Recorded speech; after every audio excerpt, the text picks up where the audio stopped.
Beto O'Rourke is going to Iowa tomorrow, and tonight Vanity Fair is out with a cover story to accompany Beto O'Rourke on his first trip to Iowa on what already seems like a presidential campaign. Author and reporter Joe Hagan painted this profile of Beto O'Rourke in Vanity Fair that covers his life story and his political career and ends with Beto O'Rourke telling Joe Hagan, "You can probably tell that I want to run." He finally confides, smiling, "I do. I think I'd be good at it.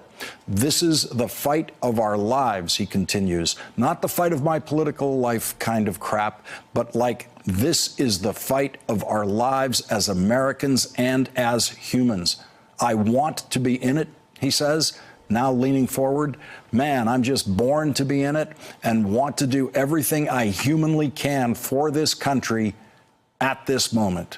Joining our discussion now by phone is Joe Hagan, a special correspondent for Vanity Fair. He interviewed Beto O'Rourke for the April issue of the magazine that's out tonight.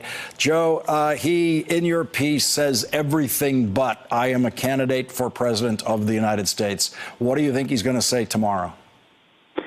Well, my educated guess, based on all the facts that are coming into this evening and the fact that he did this story, obviously, is that he's going to run, that he feels compelled to run. He spent some time in the wilderness, after his loss to Ted Cruz, and he gave it a lot of, thought and confided with his wife and family and came out the other side of that and decided, this is it. I got to do this. Joe, as usual, as I've come to expect from you, beautiful writing, important insights that you pick up, your author's eye picks up, and all the time you clearly spent with Beto O'Rourke and his wife. And there is a passage in the middle of your piece where they're on their way back to Texas from taping the Oprah interview, and Beto O'Rourke's wife, Amy, starts to realize that what he did on that show, she believes, is decide right there that he's going to run.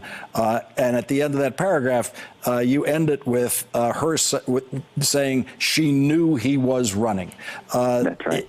That's pretty powerful stuff. Yeah.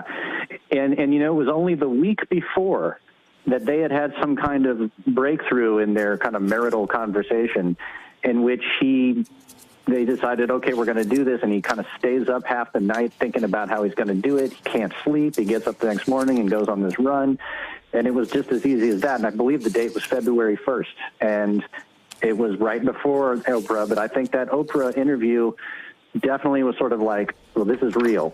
It was a catalyzing event. And in that same anecdote you just mentioned, when they were flying back to El Paso from having spoken with Oprah, two interesting things happened. One, they learned that Donald Trump was coming to El Paso to do a rally, right?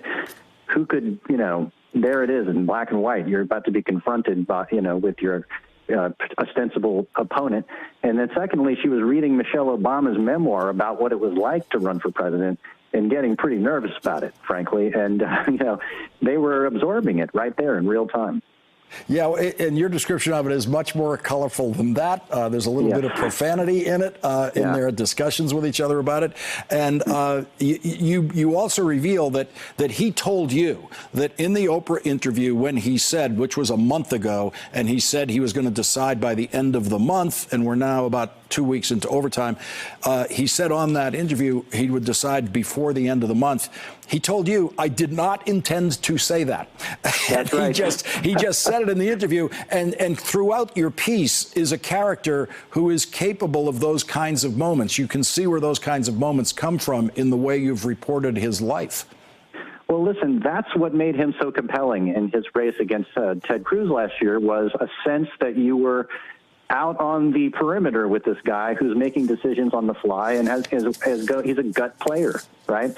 He's somebody who kind of acts out of intuition. And even if at the beginning of the article, you read about how he, on the third stop of his campaign, kind of doesn't even have a speech prepared and feels like he's just winging it and has this kind of, semi-mystical experience with connecting with an audience. And I think his ability to connect with people, this kind of like pure retail politician that he is something that he discovered last year in the last 2 years, and that he feels like he has to do something with it. It's like a purpose that he seems to have, right?